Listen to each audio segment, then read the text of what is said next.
오직 하나님의 말씀만이 영적인 지도요, 우리의 삶의 모든 것이 되는 주님의 축복의 말씀인 것입니다.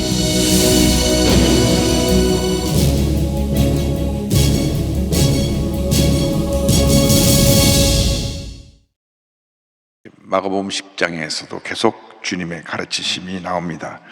하나님 나라를 소유할 자는 제목으로 오늘 10장을 함께 공부하는데요, 먼저 이혼에 대한 가르침이 1절부터 12절까지 나오는데, 먼저 1절부터 4절까지 보겠습니다. 예수께서 거기서 떠나 유대 지경과 요단강 건너편으로 가시니 무리가 다시 모여들거늘 예수께서 다시 전례대로 가르치시더니 바리새인들이 예수께 나와 그를 시험하여 묻되 사람이 아내를 버리는 것이 옳으니까? 대답하여 이르시되 모세가 어떻게 너에게 명하였느냐? 이르되 모세는 이혼 증서를 써줘 버리기를 허락하였나이다. 이제 바리새인들이 늘 예수님께 나와 질문한 것은 율법적으로 볼 때 이것이 옳으냐 그러냐 하는 것입니다. 우리가 생각해야 되는 것은, 우리가 어떤 문제를 놓고 생각할 때 기준을 어디다 두느냐, 기준.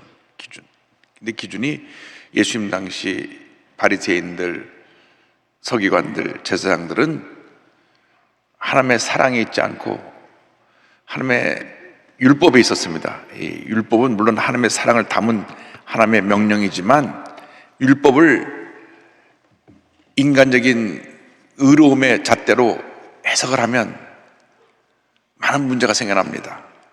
그래서 저들이 율법의 잣대로 부부간에 문제가 있을 때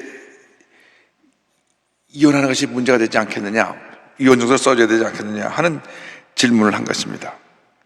그래서 예수님께서 대답하십니다. 5절부터 9절입니다. 예수께서 그들에게 이르시되 너희 마음이 완악함으로 말미암아 이 명령을 기록하였거니와 창조 때로부터 사람을 남자와 여자로 지으셨으니 이러므로 사람이 그 부모를 떠나서 그둘이 한 몸이 될지니라.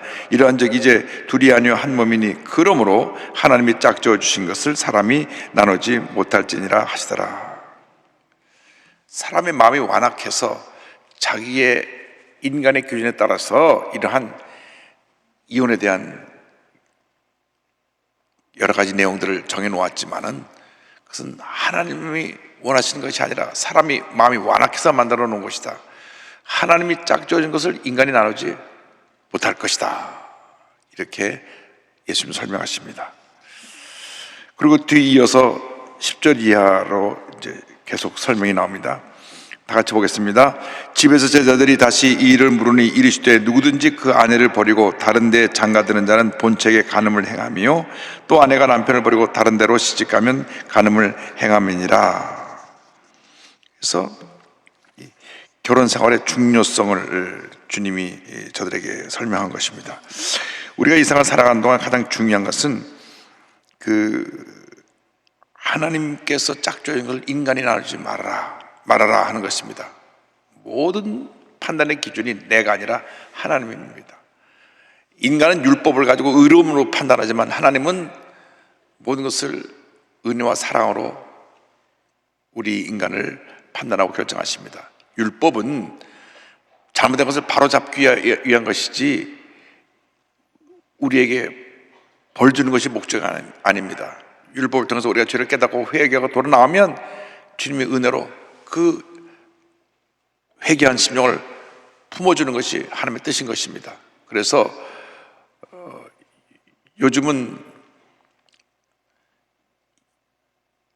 마음이 안 맞으면 잘 헤어집니다. 세 가정 중에 한 가정은 헤어진다고 얘기를 하는데, 성경의 원리는 그렇게 하면 안 된다.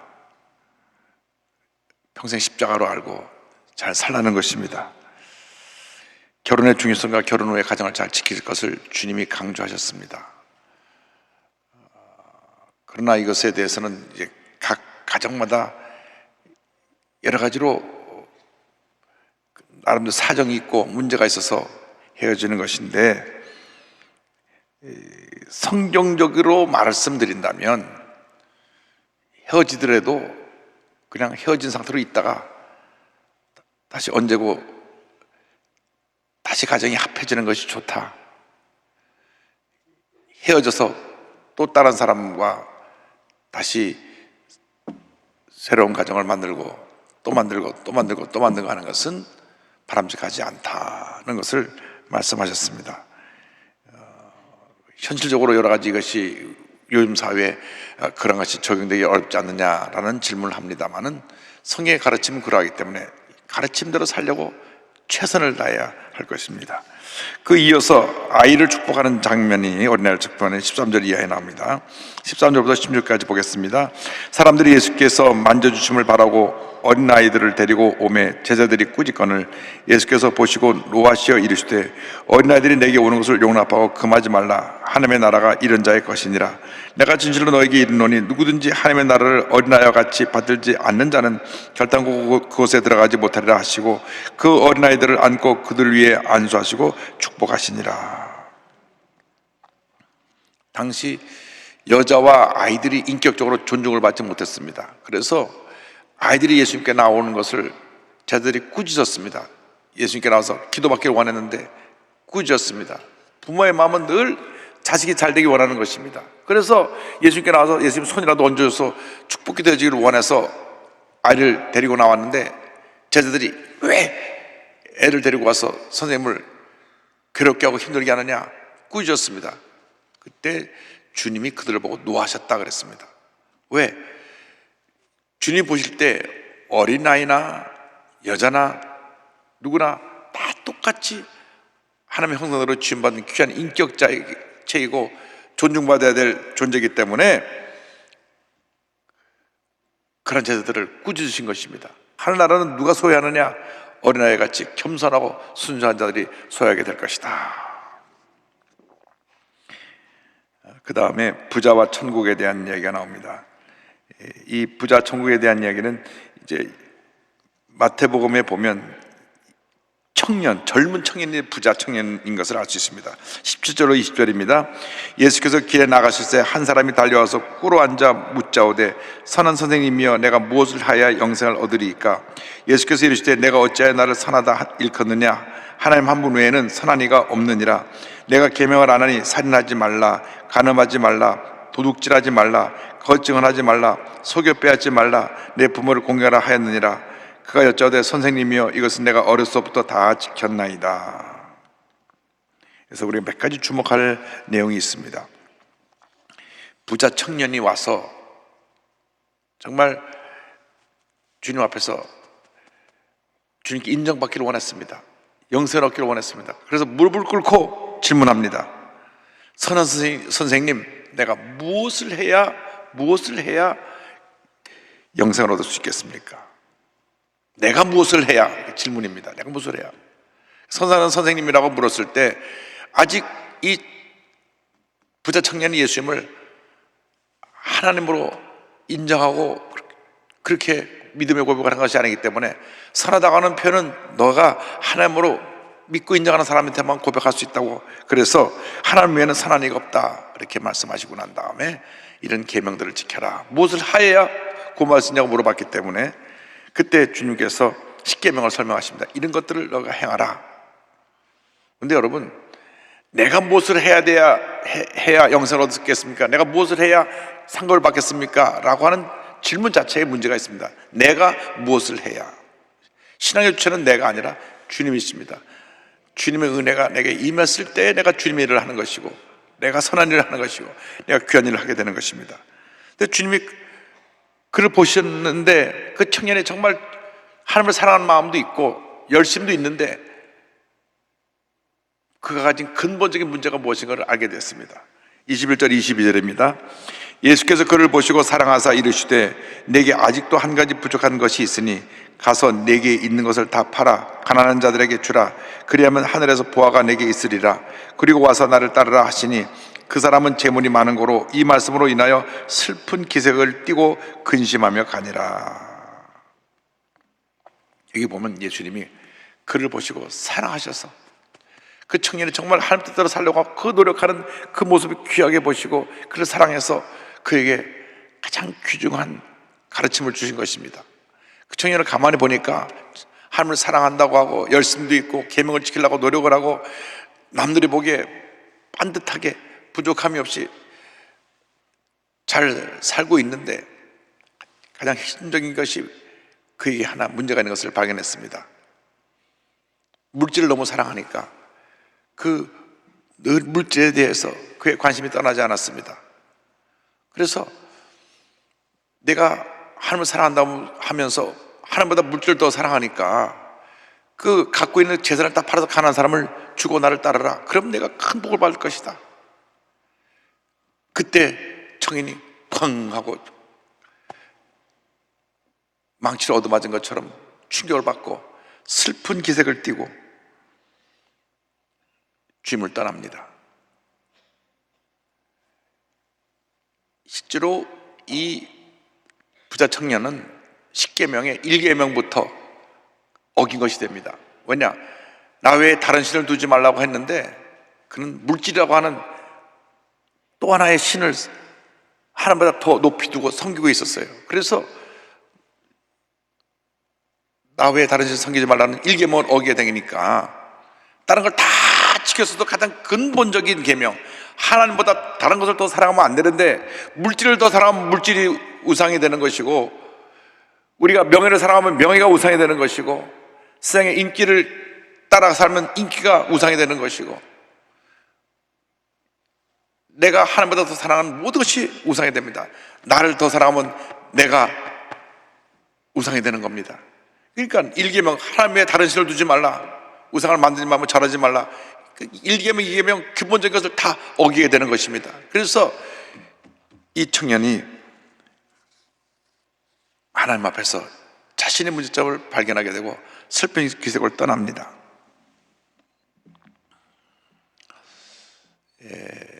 우리가 신앙생활 잘한다고 하면서도 만약에 이러한 질문을 예수님께 딱 들었을 때 그대로 따르는 사람은 참 적을 것입니다.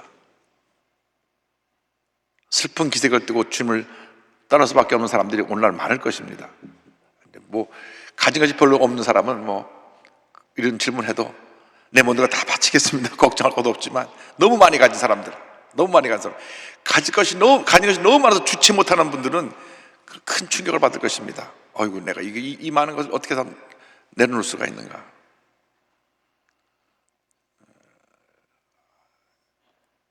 뉴욕에서 아주 너무너무 음식점이 잘 돼가지고 음식점을 크게 만들었는데 사람이 너무 몰려 들어오니까 또 제2점, 제3점 크게 음식점을 만들어가지고 그 음식점이 너무나 잘 돼서 확장에 또 확장을 하고 사람들이 줄을 서서 오는데 밤에는 다 돈을 못 쓸 정도로 그렇게 많이 수입이 들어오는데, 교회 가니까 목사님이 우리 교회 앞으로 재직이 되려면 집사님부터 기본적으로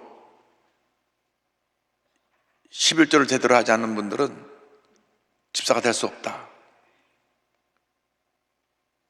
그래서 집사 서역서에 보니까 10가지 서역하는 거 보니까 온전한 11조를 하겠습니다, 성수주의를 하겠습니다, 1년에 성경 한번 읽겠습니다, 쭉 해서 사인한 사람만 재직 임명을 하는 거예요. 한니간 목사님이 성령 받고 나서 한번 그렇게 했답니다. 그랬더니 재직 절반이 교회를 떠났대요. 내가 이 교회 아니면 교회 없나 보다. 400명 교인이 그날로 한 200명이 빠져나갔어요. 재직들이 다 가족 데리고 다 나가니까. 왜 지금까지 편하게 신앙생활 했는데 그런 걸 만들어 갖고 목사님을 괴롭히냐고 절반이 떠났어요.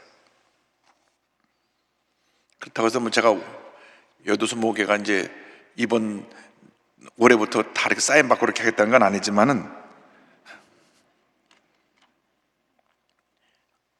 하나님 앞에서 본인이 한 번은 결단을 해야 되는데 이분은 사인을 못한 거예요.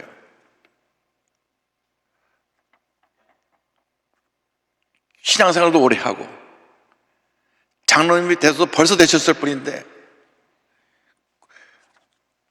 신앙 양심상 사인을 못하겠네요.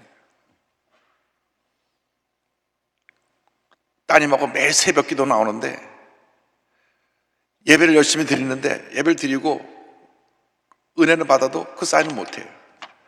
그래서 교회 7년, 8년, 10년을 다녀도 평신도예요, 평신도. 그런데 이제 여름 수련회 때 그분이 은혜를 많이 받았어요. 3박 4일 동안. 그때는 8월 마지막 주일날부터 수요일날 아침까지 모든 교인들이 가게 문을 다 닫고 수련회 들어오는 거예요. 다 들어와갖고 설교를 아주 조용히 듣는 겁니다.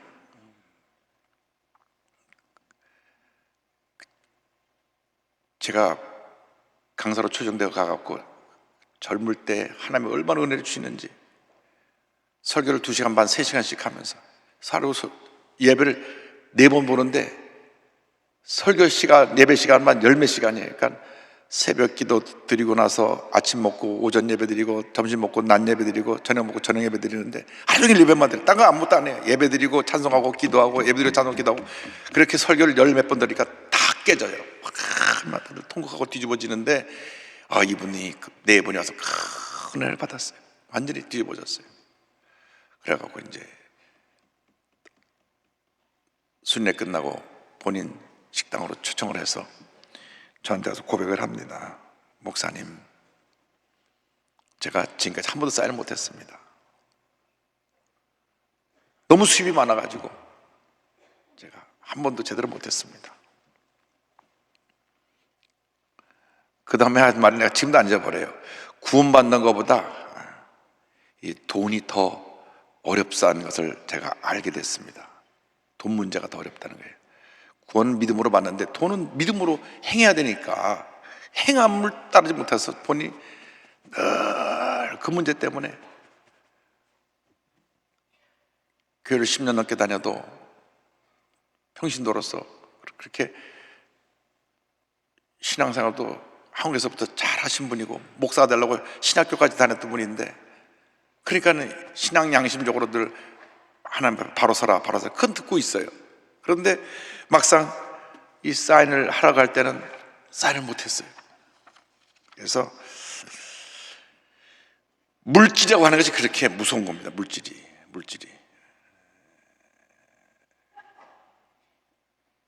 나에게 100만 원 줬을 때 10만 원 할 수 있는 믿음은 있는데 1000만 원 줬을 때 100만 원 하기는 조금 손이 떨린단 말이에요. 1억 줘서 1000만 원 드리라 그러면 내게 1억 주신 건 생각하지 않고 1000만 원.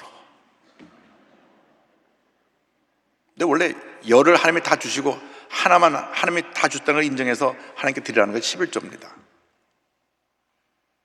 왜 유대인들이 전 세계 부를 다 쥐고 있느냐? 전 세계 부유함의 그 20% 이상을 유대계들이 다 차지하고 있다고 하는데 철저한 11조. 그들은 율법으로 아예 막 성경적으로 그냥 그를 행해야만 자기들이 그 믿음을 지킨다고 하는 것을 알아가기 때문에 그것도 온전한 11조. 그러니까 10의 2조, 3조를 다 드립니다. 아주 다 거부들이 됐습니다. 전 세계 경제를 다 쥐고 움직이고 있습니다. 하나님의 법칙은 하나님의 믿음으로 행할 때 말라기서인 대로 쌀 것이 없도록 붙지 아니하나 보라 하신 말씀인데 그들은 그걸 지켰기 때문에 그렇게 복을 받은 것입니다. 그래서 물질의 우상에 우리가 시험 들지 않게 되기를 주님의 이름으로 축원합니다. 진제돌프 백작이 큰 부자였는데 그가 성령 체험하고 나서 이제 모라비안 그 성령파들을 이끌어갈 때 주님께서 너 다 내놓고 선교해라. 전 재산을 가난한 사람에 다 팔아 나눠주고 그가 복음사에게 헌신했고 이 모라비안 그때 성령운동을 통해서 웨슬레가 변화돼가지고 감리교 운동을 일으키고 감리교 운동에서 성결운동에서 우리 오순절 순복음운동이 탄생된 것입니다. 그 우리 순복음에 쭉 줄기 올라가다 보면 이 진제도부 백작이 나옵니다. 진제도부 백작이 자기가 전사를 다 갖다 내놓고 하나님께 헌신했어요. 그래서 우리가 부유함을 주실 때는 주님을 위해서 아낌없이 쓸 수 있는 그러한 부자들이 되기를 바랍니다. 하나님께서 부유함을 주실 때는 쓰라고 주시는 거예요. 움켜쥐고 쓰지 못하고 죽으니까 나중에 자식들끼리 재산 싸움 하느라고 그 의좋던 자매, 형제 자매들이 다 원수가 되더라고요. 그래서 부는 쓰라고 주신 것이니까 좋은 일에 많이 써 큰 복을 받게 되기를 바랍니다. 23절 25절입니다. 예수께서 둘러보시고 제자들에게 이르시되 재물이 있는 자는 하나님의 나라에 들어가기가 심히 어렵도다 하시니 제자들이 그 말씀에 놀라는지라. 예수께서 다시 대답하여 이르시되 애들아, 하나님 나라에 들어가기가 얼마나 어려운지 낙타가 바늘 끼로 나가는 것이 부자가 하나님 나라에 들어가는 것보다 쉬우니라 하시니. 바늘 귀에 어떻게 낙타가 들어갑니까? 누가 그러더라고요. 그러면 바늘귀를 이만큼 크게 하면 된대. 그 말이 아니고 실제로 바늘귀에 낙타가 못 들어가죠. 불가능하다는 겁니다. 그러니까 부자가 하나님 나라에 들어가기 그렇게 불가능할 정도로 예수 잘 믿기 어렵다는 겁니다. 실제로 그렇습니다. 내가 1년에 100억씩 번다 그럴 때 10억씩 턱턱 내놓는 게 쉽지 않잖아요. 하나님 앞에 드리는 게 쉽지 않아요. 그래서 부자가 하나로 들어가기가 그렇게 어려운데, 이것은 우리가 물질을 넘어서야 될 우리의 믿음의 자세를 말씀한 것이고, 인간의 힘으로는 불가능하다 그 말씀하신 것입니다. 26절 27절이요. 제자들이 매우 놀라 서로 말하되 그런즉 누가 구원을 얻을 수 있는가 하니 예수께서 그들을 보시며 이르시되 사람으로는 할 수 없으되 하나님으로서는 그렇지 아니하니 하나님으로서는 다 하실 수 있느니라. 그래서 구원의 역사는 하나님께 속한 것이다. 하나님이 우리를 구원하시는 것입니다. 내 힘으로 구원받는 것이 아니고 하나님의 은혜로 구원받는 것인데, 특별히 많이 가진 사람일수록 하나님의 은혜가 없으면 구원받기가 너무 어렵다. 내가 그 물질의 문제를 못 넘어서니까 못 넘어서잖아요. 하나님 앞에서 하나님의 법칙을 따르면 우리가 큰 복을 받는데, 그 법칙을 따를 때 우리에게 결단이 필요합니다. 처음에는 어려워도 하나님께서 복을 주시기 때문에 믿음으로 실천하면 더 큰 복을 줄 줄로 믿습니다. 28절로 30절입니다. 베드로가 여짜와 이르되 보소서, 우리가 모든 것을 버리고 주를 따랐나이다. 예수께서 이르시되 내가 진실로 너에게 이르노니 나와 복음을 위하여 집이나 형제나 자매나 어머니나 아버지나 자식이나 전토를 벌인 자는 현세에 있어 집과 형제와 자매와 어머니와 자식과 전토를 100배나 받되 박해를 겸하여 받고 내세의 영생을 받지 못할 자가 없느니라. 여기 보면 주님을 위해서 이렇게 포기하면 현세에 있어 100배를 주신다. 가만 보면 우리에게 복받은 장로님들, 복받은 성도들 보면 기쁨으로 주님 앞에 물질을 잘 드리는 분들입니다. 그럼 다 잘 돼요. 그냥 사업도 잘 되고 병원도 잘 되고 다 잘 돼요. 기쁨으로 자꾸 드리니까, 기쁨으로 드리니까. 그러니까 더 주시고 더 주시는 것입니다. 그런데 움켜쥔 사람은 움켜질수록 되는 게 없어요. 잘 안 돼요. 저는 좀 사기성으로 남에게 이렇게 돈을 끌고 모아서 돈 번 사람들을 보는데, 돈을 많이 버는 것 같은데 가만 보면 나중에 정말 힘들고 어렵게 살아요. 야, 저 사람 돈 많이 긁어 모았는데 다 어디 갔나 할 정도로 하나님이 불어버리시니까. 남의 마음을 아프게 하고 돈을 모은 사람들은 하나님이 불어버리시더라고요. 그러나 하나님을 기쁘시게 하고 사람을 감동시켜드리는 마음으로 이렇게 주님을 섬긴 사람은, 주님과 복음을 위해서 희생한 사람은 하나님이 100배 복을 주신다. 할렐루야. 그러니까 여러분들이 이 코로나19를 지나면서 여러분 주위에 어려운 사람 찾아가서 라면 한 박스라도 갖다 주고 쌀 한 포대라도 갖다 쥐어다 주고 그들에게 여러분의 사랑을 나눠주면 하나님이 귀하게 보시고 100배 복을 줄 것입니다. 부는 나누라고 주셨어요. 나누면 더 주시고, 나누면 더 주시고, 나누면 더 주신 줄 믿습니다. 할렐루야. 그 복을 받아야 돼요. 우리가 베푸는 복을 받으면 더 베풀도록 하나님 막 부어주시는데, 움켜쥐고 있으면 쓰지도 못하고 나중에는 가족들끼리 원수가 되어버리고 문제 속에 빠져서 절망하다가 세상을 떠나게 되는 것입니다.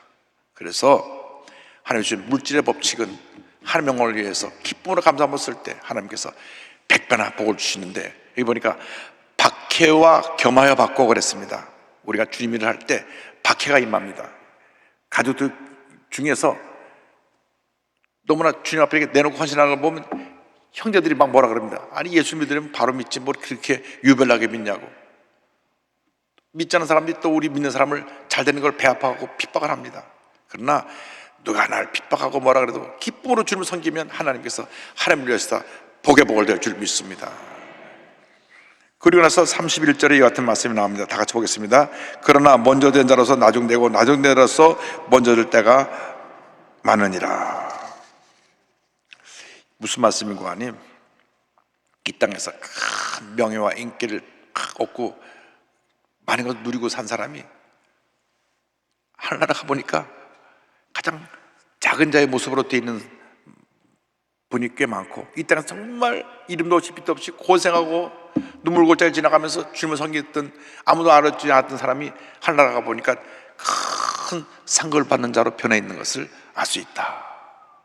여러분, 그러므로 이 세상 사는 동안 가장 귀한 것은 하나님 영광에서 믿음으로 심는 것입니다.